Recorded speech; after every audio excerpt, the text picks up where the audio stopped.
hello, hello, and welcome to another episode of Pop.vox Presents. I'm Phil Vecchio. Thank you so much for joining me today.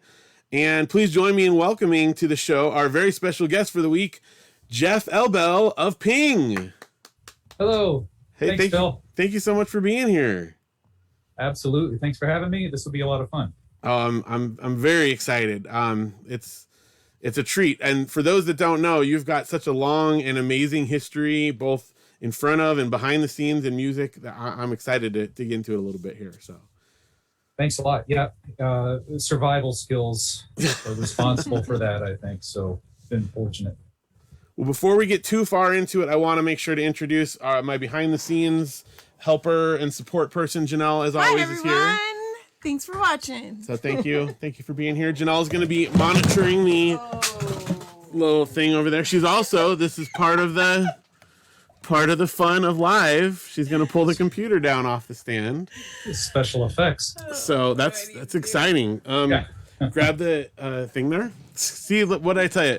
Jeff, I was telling you beforehand about how much I love spontaneity. Right. Yeah, And, this is like a psychedelic video now. It's woo-hoo. I know. Yeah. What am I grabbing? The mouse fell way down there. So this is actually all part of the show because Jeff, was concerned, making sure that he was going to feel at ease. He knew that I was, he didn't want me to come on too professional and make things difficult for him. So That's really considerate of you. I have to say. it's all for you. Ice We've is never actually broken. had that happen before. I'm going to fix this for real. And then I think we're back to it here. Yeah. Ice is broken. There we go. Woo! As long as the computer isn't broken. No, it's fine. It just fell a little bit, just enough to mess it all up momentarily. Yeah. But it's good. So, like I was saying, if you guys are watching live and you want to be a part of the fun action, please make sure to drop comments and questions in the in the chat and on the live stream there. I think we've already got some good laughy faces and stuff, so we're off to a good start here. So, since we've broken the ice, Jeff, let me ask you. I kind of mentioned this before, but we have met in person twice, and I think you have no memory of it whatsoever. Is that correct? That's the thing with writing biographical material or anything like that. I remember everything that happened, but never when it happened. So, but we are familiar to each other. Yes. But I couldn't pin it down. My guess would have been Cornerstone Festival at the Gallery stage, but if it was in Chicago at Midnight Oil or something like that, I'd probably have to get 3 hints before I could pin it down. Well, those are good guesses, but actually both of them were in California. So, Oh, no kidding. Yes, one of them you were playing with the band EDL, which was the first time that we met. Okay. Which show? So it was at a little tiny church near the beach in Southern California. I want to say maybe Huntington or Newport, somewhere around in there.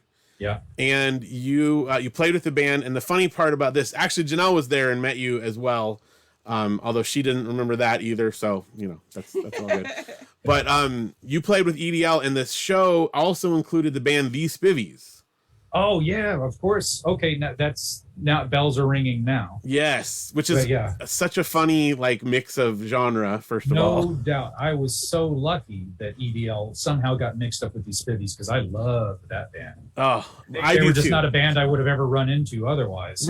Here I was playing with this rapcore band and this great psych pop Dave Clark 5 sounding British Invasion pop band shows up. So yeah, those guys were good friends. I was lucky to be able to play a number of shows with them, and then mostly hung around with Chris Kubicek afterward. He showed me how to pull screens for making T-shirts and stickers.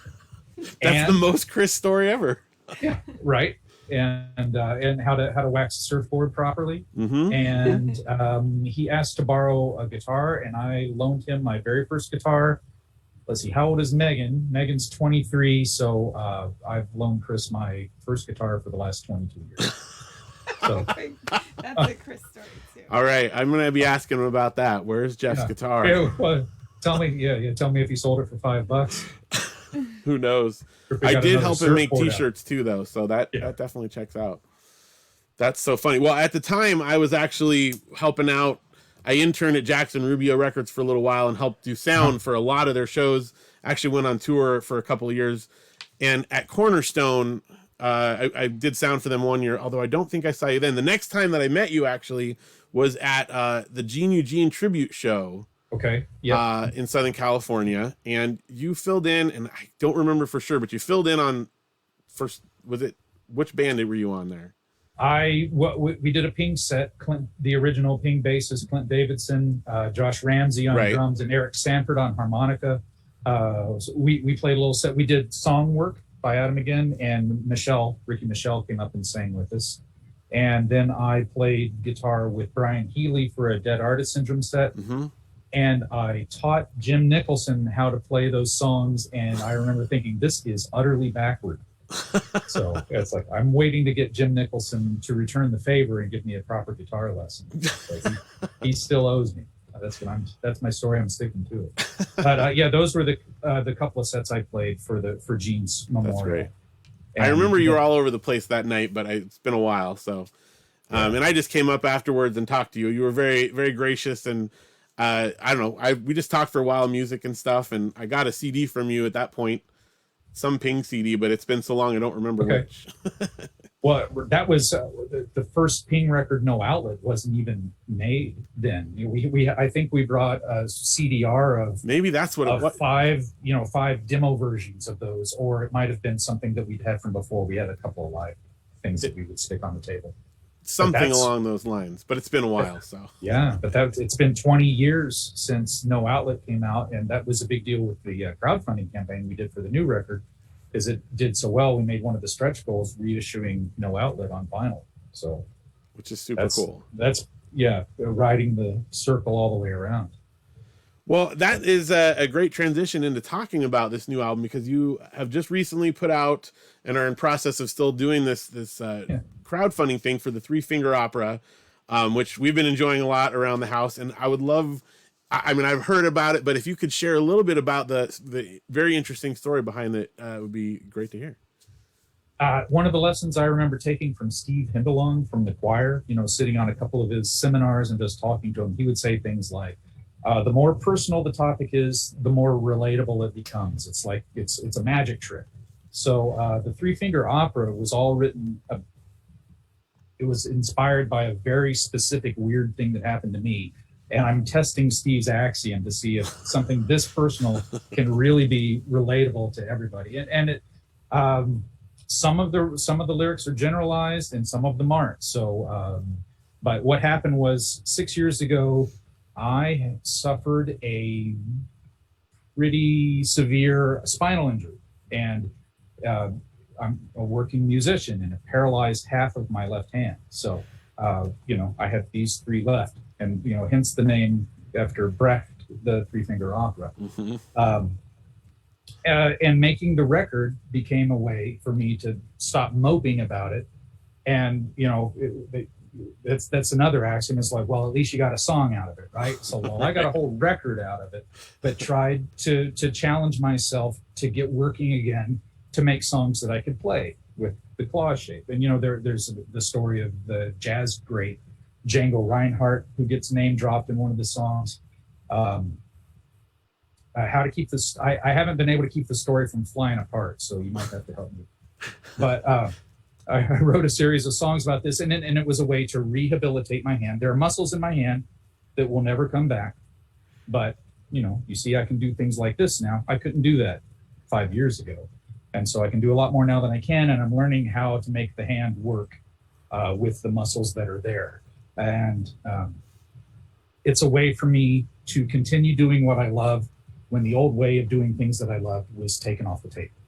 So, and I think that the injury that I suffered is not nearly as severe as things that other people have gone through and come out the other side. So it was just me trying to pull myself up by my bootstraps and get on with it. And it's a good conversation piece with people who have been through worse things, I think, and helps me to develop some compassion. The whole thing helped me develop perspective about it, come to peace, and The record, if I've scared anybody with this, the record is like dopey and goofy and witty and funny, and so there are lots of jokes, and as my friend Andre said, there are a lot of hand puns. There's a lot of good wordplay in this album. Yeah, I agree with that.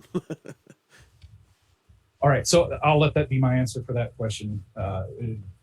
Excellent answer. Yes. Okay, good. Yes. No, we've enjoyed it a lot. There's so many. You asked if it was generally relatable, and I think it very much is. Even though some of the stuff is very specific to your experience, it really, you feel like we're a part of your story and understand what you're going through. Yeah. And I love that. I love, and the way that you have integrated not only the lyrics, but also the artwork into it, the little image that you have on various things with the two fingers taped together. It's just, yeah, I got mine here too. I'll show it off there. The front cover. There we go. Oh, you got the, ooh. This is the original piece that Brian made, Brian Hayden, who's done all of our artwork. That's great. And so it's a rip-off and a loving homage to Arnold Skolnick and the Woodstock poster, but the happy fat old Robin figures into the lyrics, and of course, the three fingers. Yes. Yeah, I love it. I love it. In fact, speaking of my CD here, I have limited edition number 65 out of 100, Oh, wow. which I'm pretty excited for there. So we'll get to sharing all the specific links in a bit, but is there still places people can get the album in various forms? Yes, ping.bandcamp.com is the easiest place to go to find the record, either in digital format or in CD, and the LPs are coming. So the test pressings were all approved. That took a good long while, but the vinyl is in production now, and that's available for pre-order if anybody is a vinyl junkie like me. Excellent. So ping.bandcamp.com. So speaking of the record label side of things, I have want to first of all give a shout out to your longtime Marathon Records.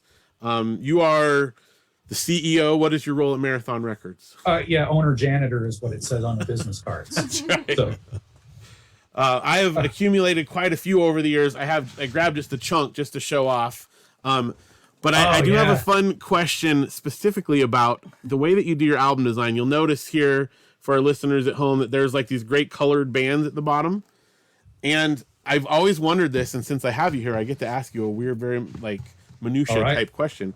How do you decide what the colors of the bands are? Because sometimes they're the same, sometimes they're different. Like the Mike Knott ones, a lot of them have the same colored bands. What's the logic there? Because I know there's a reason.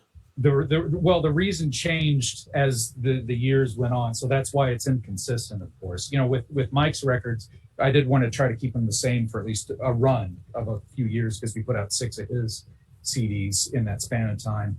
But the general rule has always been 3 colors that pull directly from the cover design. Okay. If there are 3 representative covers, the yellow, red, and green on the new one. right? Eh? Yep. Red, green, yellow. Yep. Okay. Yes. I just knew, and I love little details like that because I love thinking about the artist putting the thought into making that kind of thing. And it was so I could find them in a lineup. Anywhere I go where there's a rack of CDs, if I see the 3 stripes, I know it's one of the Marathon releases. Well, for me, I went, I'm like, I want to have some out. I want to ask about that. So I ran in. I have a fairly extensive CD collection. Not gonna lie there. And so it's really easy to run down and go, okay, here's a couple, grab a few. Right. Because it's very easy to identify.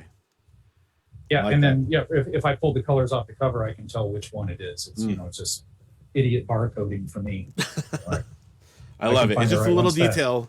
I think the first one I ever got that had the Marathon, the thing on it there was Sunny Day Roses. And I think that may have even been my introduction to your music in general. Was that got it at a Christian bookstore years ago? Yeah, wow. That was a great band to play with. Everybody in that band was like, if I was here, they were here. So it was a perfect band for me to play, and I always like to be the weakest link.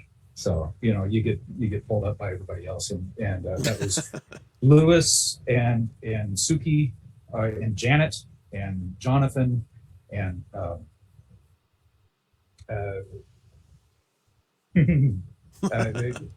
the Carl Oberg was our first bassist, and they were all just genius players. I've always enjoyed that album a lot. So yeah. Oh, and David Pinkston was our second bassist, and everybody who went through the band pulled the band up, and when Steve could no longer play with us, Dave came in and it pushed us in a new direction. And when Suki could no longer sing with us, Janet came in and pushed us in new directions. That was a really fun band to play. And that was the first Marathon record release that had the 3 stripes on the bottom. Oh, so that been there from the beginning then.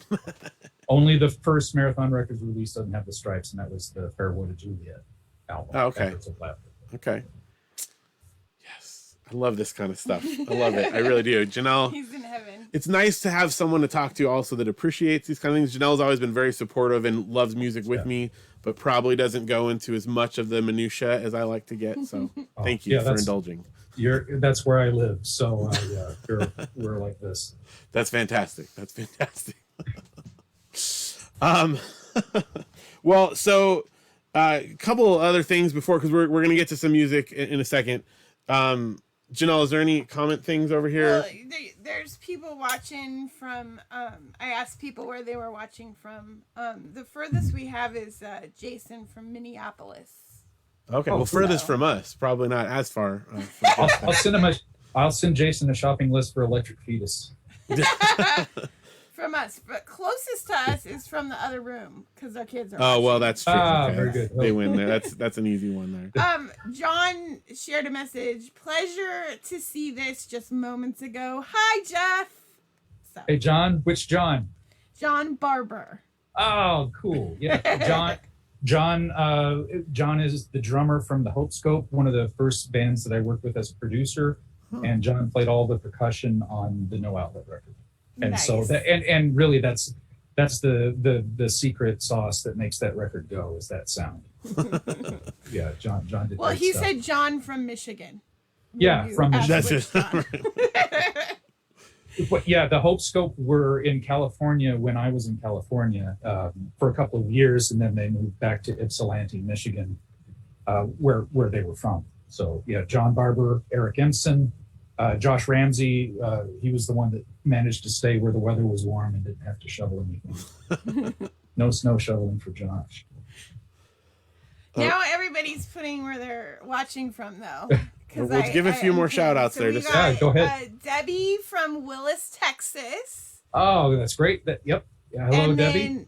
Then, Clint from WV, which is West Virginia, Good, if I'm remembering my good. abbreviations correctly.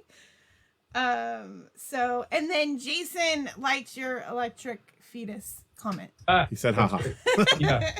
If you can go put my name on the wall at First Avenue, I'm waiting to do that too. So. And then I think a few people did laughy things when our computer fell apart. So that's left over from that. So. And Phil's dad said he's watching from up the hill. Oh, good. So That's good. Hi, Dad. That's great. Nice. So, speaking of all the fantastic people that you've worked with throughout the years, this new album has, I mean, just on the back, I don't know, I didn't count how many, but the guest stars that you got on this album are incredible. Like, you have like an entire music festival worth of guest stars. How did that come about? Well, I called in about 25 years worth of favors is what I did. So we, a lot of the record ended up being completed during lockdown. And so all the basic tracks were all there before pandemic hit or anything like that. But then when everybody in the world had an extra year to sit and protect their loved ones and wonder what they could do if they couldn't go outside, actually I brought a lot of those people in during that period. So about half, I would say. So things like that's when we got Martin Vank from Calexico, one of the two great trumpeters from Calexico, plays on a song called Moan. He sent his tracks from Germany, and it's help me out here. This is the worst, pulling names out of the hat. Fleming, John Mark Painter. John Mark Painter, yeah. He plays trombone. So actually, the whole horn section on that song happened in April of 2020. So that would be John Mark Painter, Martin Vank, Mike Kritzel, and then a couple of my other friends from Michigan. My daughter Megan is on that song, and her friend Mags Rothler is on that song. So I have an 8-piece brass section on one song, and we called them the Coronation Choir, and that all happened in April of 2020. So that was, you'll hear a lot of stories from people like that. I've been guitar tech for lots of bands for a long time, and I've worked with The Fix for quite a while, and so it was just before The Fix came into town one time, I called Cy Kernan, their singer, and said, would you be the narrator for this record we're working on? So I just met him after a show when he played locally, and he had I brought him a little digital recorder, and we sat on the bus, and he did the perfect setup and conclusion for the record, because the record is designed to be like the old Disney play-along, read-along records that I had when I was a kid, that a lot of us did. So I changed the type and the text. I changed the script enough that we couldn't be sued. But I really like setting up the record that way, because that's some of my happiest and most vivid memories as a kid are sitting next to the close and play record. Oh yeah, I love that. But other people like Derry Dougherty from the choir, that was a big deal for somebody who was as influenced by the choir as I admittedly am, both as a guitarist and as a lyricist. I had helped Derry on a couple of his records. I mixed a great record of his that's gone kind of under the radar called Hush Sorrow, and I would encourage everybody to go get it. It's a beautiful, mostly solo acoustic, but with a lot of ambience behind it. I mixed that record and played a little bit of fretless bass on it. And then when he made his Color of Dreams record, his crowd funded so well that he promised an ambient record to go along with the main record. And I produced the ambient record for Derry. So he said, anything you want, just let me know. And so it was a moment of weakness, right? And I said, well, now that you mention it. So I twisted his arm a little bit, and he sang with us on the song that you have the video for called Waiting Room. And then Mike Rowe from the 77s plays a great boogie-woogie guitar part on Lazy Louie. Glenn Kaiser from the Resurrection Band plays a solo. My friend Dan Dixon from Atlanta bands Drop Sonic and Please Please. It is a long list, so I have to. You don't have to pull them all from memory. It's already very impressive. So but it was just pulling together a dream team. It is. It's like fantasy football in musical form. So I cashed in a lot of goodwill, and a lot of people were great sports about it and played their hearts out, and it's wonderful fun. And now when I listen to the record, I don't listen to me. I listen to an orchestra of my friends. Yeah. So that's been really fun. That's great. It's a great record. We've really enjoyed it, and I'm so excited to get to share some of it here today. Janelle's got one more question over here. Yeah. Okay. Jason said, yay for Lockdown Records. Yeah. But he also has a question. He said, can Jeff refer any musicians in and around the Minneapolis area? Well, Prince is no longer with us, so I'd have to go. That would have been a good one. Most of the musicians I know around the Minneapolis area are the big ones, the influential ones. Anybody associated with the Replacements, or bands that came around that scene. That's really the root of my knowledge of the Minneapolis music scene. So I don't have a lot of personal friends that at my level that are working in Minneapolis yet. All right. Well, you mentioned this really cool music video that I think it's about time to share this with everyone. This has been around, I don't know, a few months that you've dropped this out, and it's really cool. This is for one of the songs off of the album called Waiting Room. Before we play it, is there any introduction you'd like to give to the song? This is just, like I said, the record tells a story. It goes from younger days when I was, full of optimism and hubris into this situation that, just happened like lightning. That's the name of another song. And then we get to the point where it's just the tedium of what's going on, and it becomes ridiculous. So there were times when I was going to doctors four times a week. And so the waiting room, it's the corner is my second home.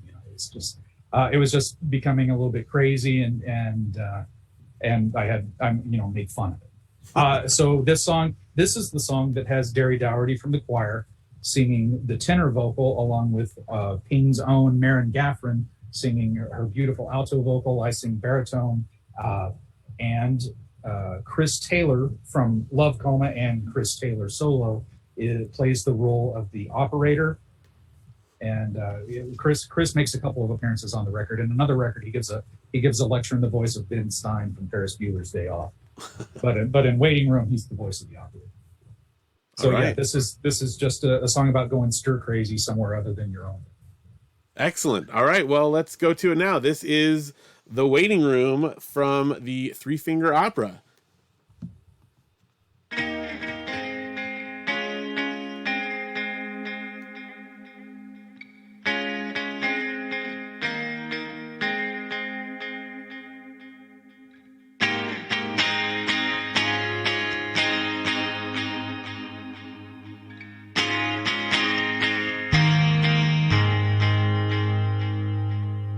Never liked the hospital,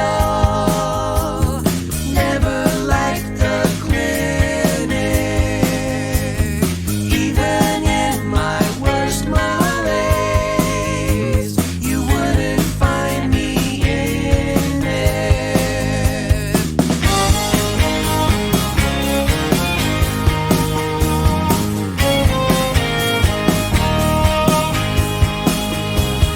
Funny how things turn around,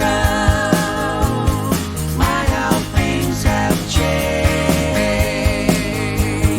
Now I'm in the doctor's view nearly every day. The waiting room is stuck on hold, the corner is my second home. Time ticks by as I grow old. Check my phone, check my pulse.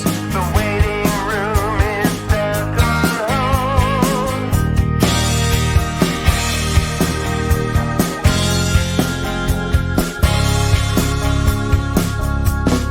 Monday I will take my chair. I'll take the same on Tuesday. Wednesday, Thursday, find me there, making plans for Friday.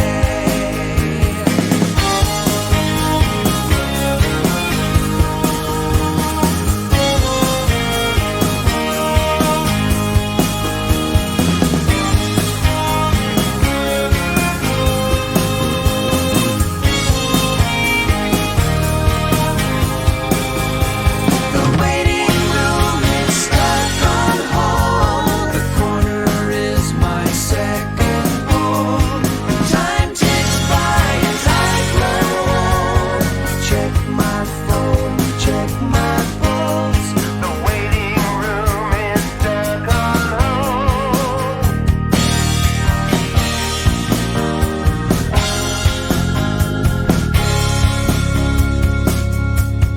Nurses are like family, physicians are my friends. Reading old-time magazines till they call me in.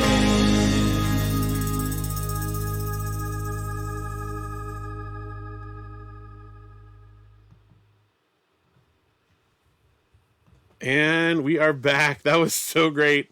I love that video. And as someone who has multiple nurses in their family, appreciate that last little bit of lyric there. So Yeah. So that was so great. And we have another special guest that's joined us. Please do some introduction. This would be the star of the show and the actual talent in the family. This is Melody, who is fresh from work. So Welcome, Melody. this is Mr. Vecchio, Good to see you. and like I said, we do have a song that we do together, and the noise in the background is I'm printing a lyric sheet for her. So That's great. so That's perfect. she can probably remember all of them, but it has been a while. That helps. It helps Oh, to have them out there. So, well, yeah. So now that we have done the music video, we are going to turn it over to you guys playing live in just a moment here.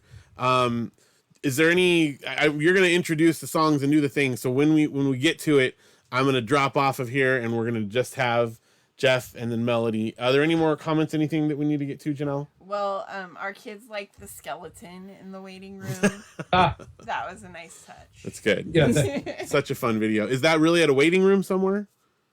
No, it was at our local township office. A friend of mine is actually the supervisor of Milton Township, and he let us raid the office on a Sunday afternoon after some parade and before everybody had a board meeting in the evening. So we turned the Milton Township into a waiting room, and that skeleton is property of the director Andrew Pickett. So That's fantastic. so he'll probably make an appearance in some other video, but and the only time the skeleton is wearing clothing in that shot, he's wearing a True Tunes shirt. So nice. for John Thompson.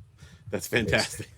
So I just printed out lyrics for Melody, and I obscured the first 2 lines because it was used paper. So Yeah. the Yeah. road will rise to meet you, class. So. Okay. All right. Well, is it time? If you're ready, I think it's time. I'm going to turn it over to Jeff Elbel of Ping and Melody. Here you go, guys. All right, thanks. So yeah, Melody will help me out on one, and we've done this exactly once before in public. We've done it a few times, though, here in the house. I'm going to cheat and tune because we had the door open. The door outside of this room is the outdoors in Chicagoland, so it is freezing cold. Threw the guitar out a little. Close enough for waiting room. Or all right, so I'm going to play 3 songs from the Three Finger Opera, thanks to Phil and Janelle. And the first one will feature my beautiful assistant, Melody, who just came through hair and makeup at Mariana's grocery store. So thank you for being a sport. This song is from the early part of the story. The song starts with, or the record starts with, I'm Gonna Be Like That, which is talking about memories of growing up as a kid watching cartoons and the Kool-Aid Man and the $6 Million Man. And the second song is this one. It's Unstoppable Me. And it's a song of optimism and hubris, optimism, or at least bordering on hubris. For the song, John Bretzloff from Ping plays my favorite solo on the record. I think it sounds like a cross between Brian May of Queen and Jeff Lynne of ELO. And our friends from Chicago, the Beatleleles, who are obviously they're a ukulele band that plays all Beatles songs, play on this one. And one of the Beatleleles makes instruments, and he makes cigar box guitars and cigar box ukuleles, and he makes these heirloom quality kazoos. So I've got mine in my Bob Dylan neck rack because I can't play harmonica like Bob Dylan. So Melody's got a kazoo, and I've got a kazoo. All right, so here we go, Unstoppable Me.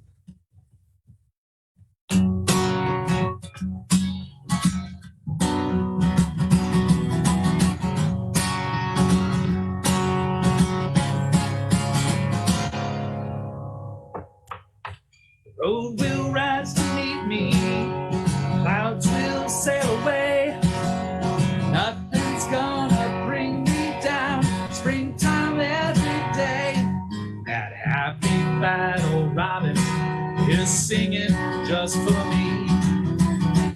That's right, anything's possible, I'm unstoppable. Oceans part before me, crowds will step aside. A spring in the step, a light in the eyes, just that swells with pride.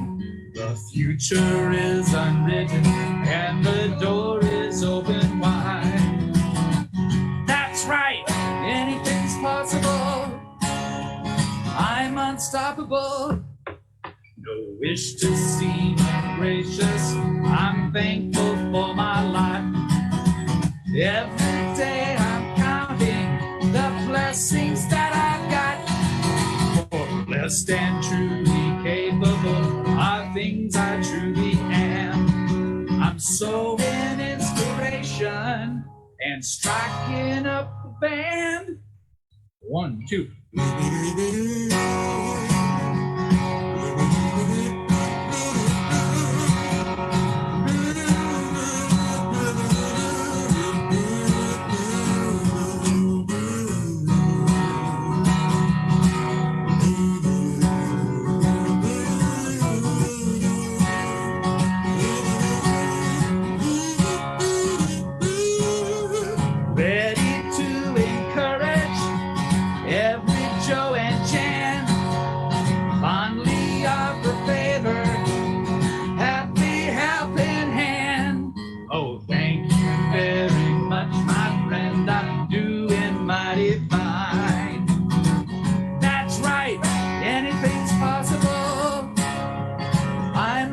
unstoppable.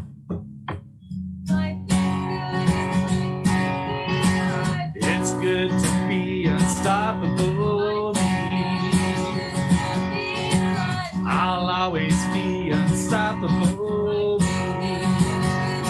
And I can't stop. Why would I want to stop being unstoppable?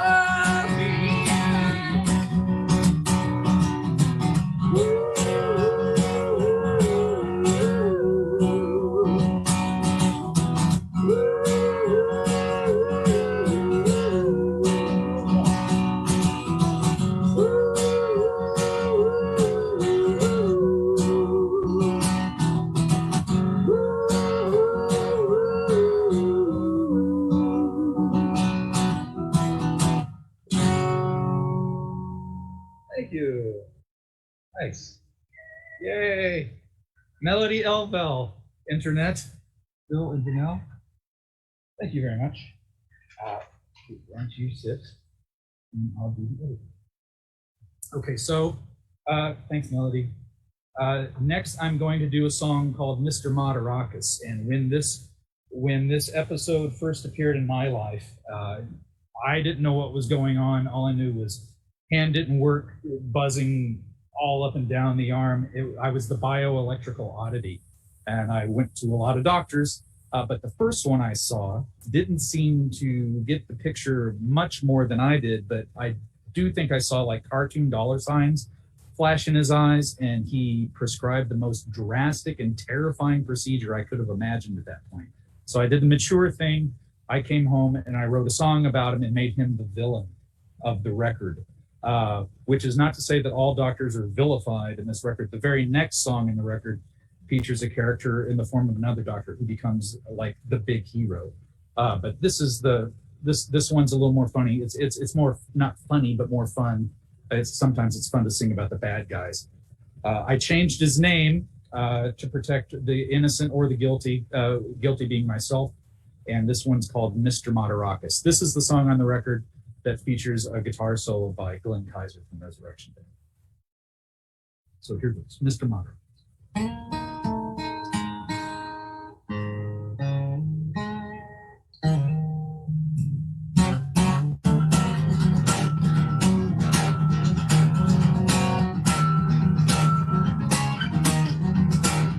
You can put me in ice, you can bury me down.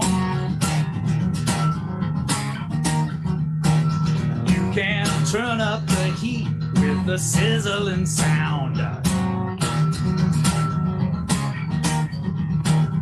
You can stretch my neck until I'm tall as a tree. But don't let Mr. Moderakis put the screws to me. You can find where it hurts and then give it a twist. You can sell me a smile and deliver a fist.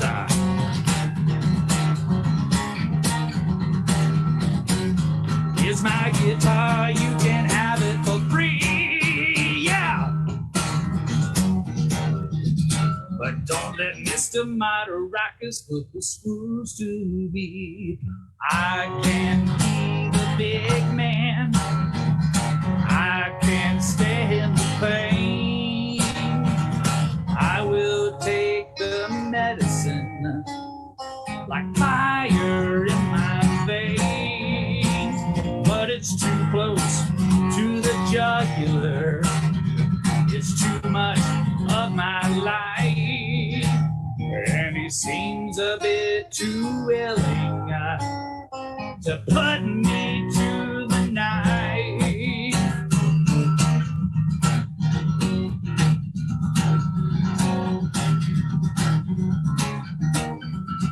Well, you can strap my back and pour salt in the wound. You can burn my record if you don't like the tune.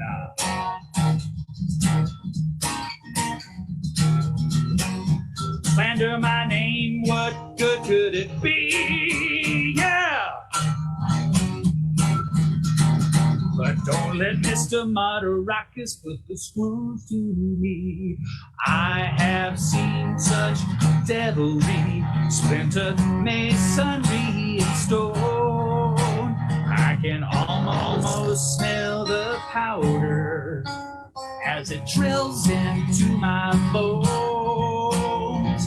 If what I've lost is gone for good, it's long gone either way.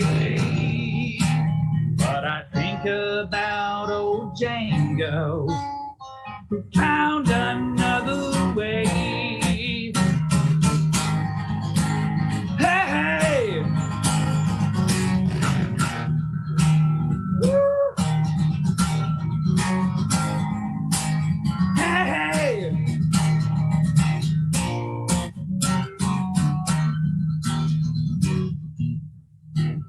Oh, let Mr. Maracas put the screws to me. Oh, let Mr. Maracas get his hooks in me.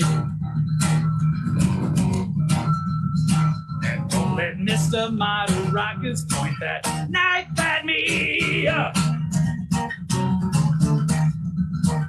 Don't let Mr. Maracas.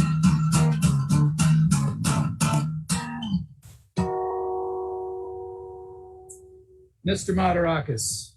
And I'm going to tune because I care.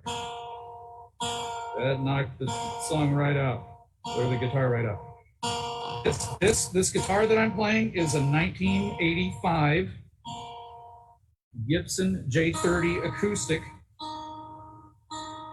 I bought this guitar new when I was a sophomore in college, with every penny that I had from being a janitor at the University of Illinois that didn't go into food or rent.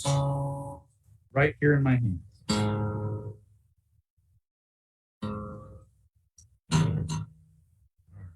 Let's see. And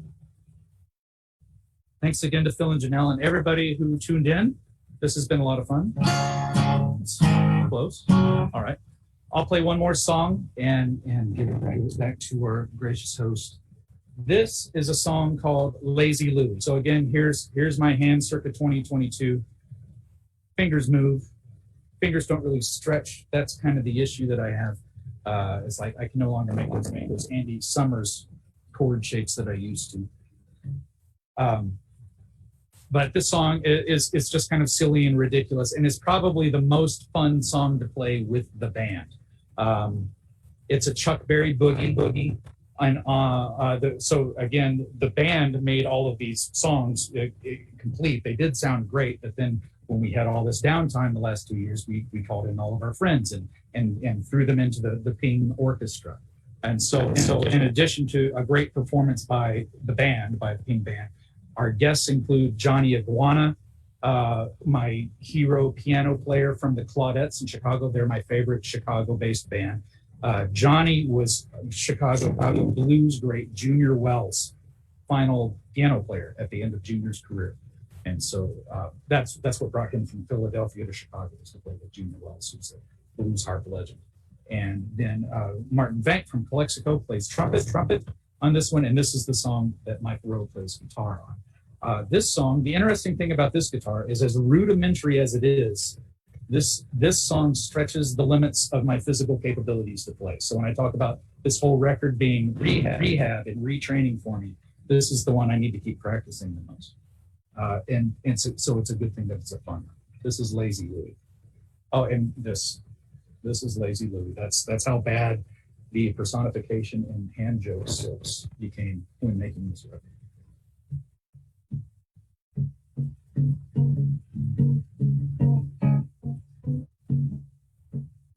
Slow down.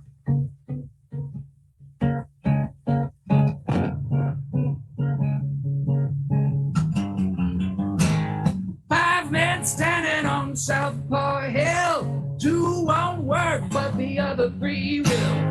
One's half bent and the other won't stand. And he don't want to play in a rock and roll band. What am I to do with Lazy Louie? Hanging around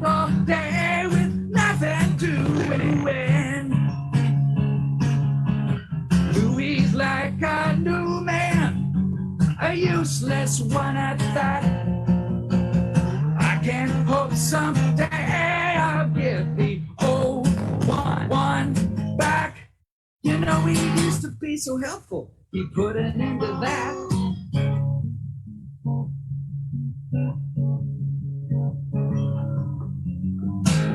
Panic at the church, hash, what happened to the steeple? Open up the door and they let out other people. Louis in the back row, sleeping in the pew. He ain't gonna do what the preacher said to do. What am I to do with lazy Louis? Hanging around all day with nothing doing. Louis turned a new page, an empty one at that. I can hope someday he'll turn the old one back. You know, he used to be so helpful. He put an end to that.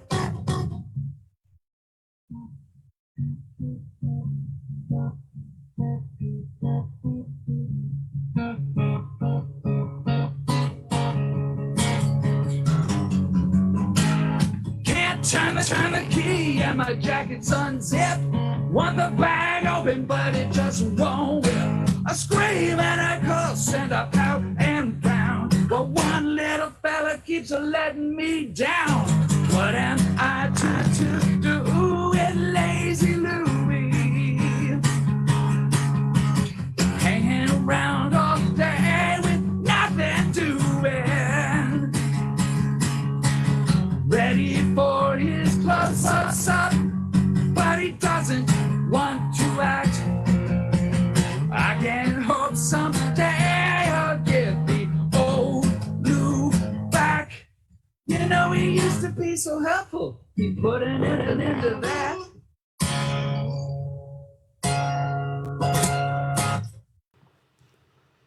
Lazy Louie from the Three Finger Opera. Woohoo! That was fantastic. Thank you so much, Jeff.